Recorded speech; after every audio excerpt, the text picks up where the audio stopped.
Can I dive deep into the darkness in your heart? Bismillahirrahmanirrahim. Assalamu alaikum and welcome back to my YouTube channel. Today I will show you how to find the maximum and minimum value in a table, right, in Microsoft Excel. This is the third tutorial on Microsoft Excel. So if you are new to our channel, please subscribe to our channel and press the bell icon so that you will not miss important videos of our channel. So let's open the Excel, right? Let's say I have this table. Right now I want to find the maximum value of this table, right? So I will write here max.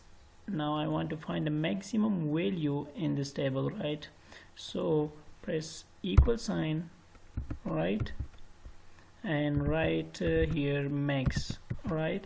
So here you will see the function max. Click on that and select this number, select this range, right, and close the bracket. You will find the maximum value of this table, right? 77 is the maximum value in this table. Now another way to find this maximum value is just click on this cell, right, go to the home tab. Here you will see the auto sum. Click on the drop down of the auto sum. You will see max function here. Click on that and press the enter. You will get the maximum value in this table.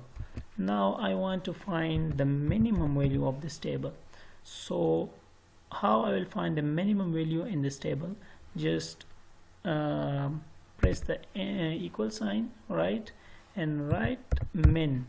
So here you will see the min function. Click on that, select this range, close the bracket, and you will get the minimum value in this table.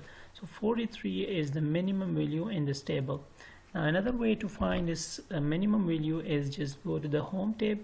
This is same like that mix function, right? Go to the home tab.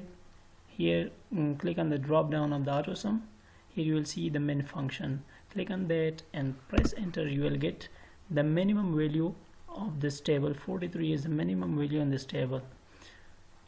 Can I dive deep into the darkness in your heart?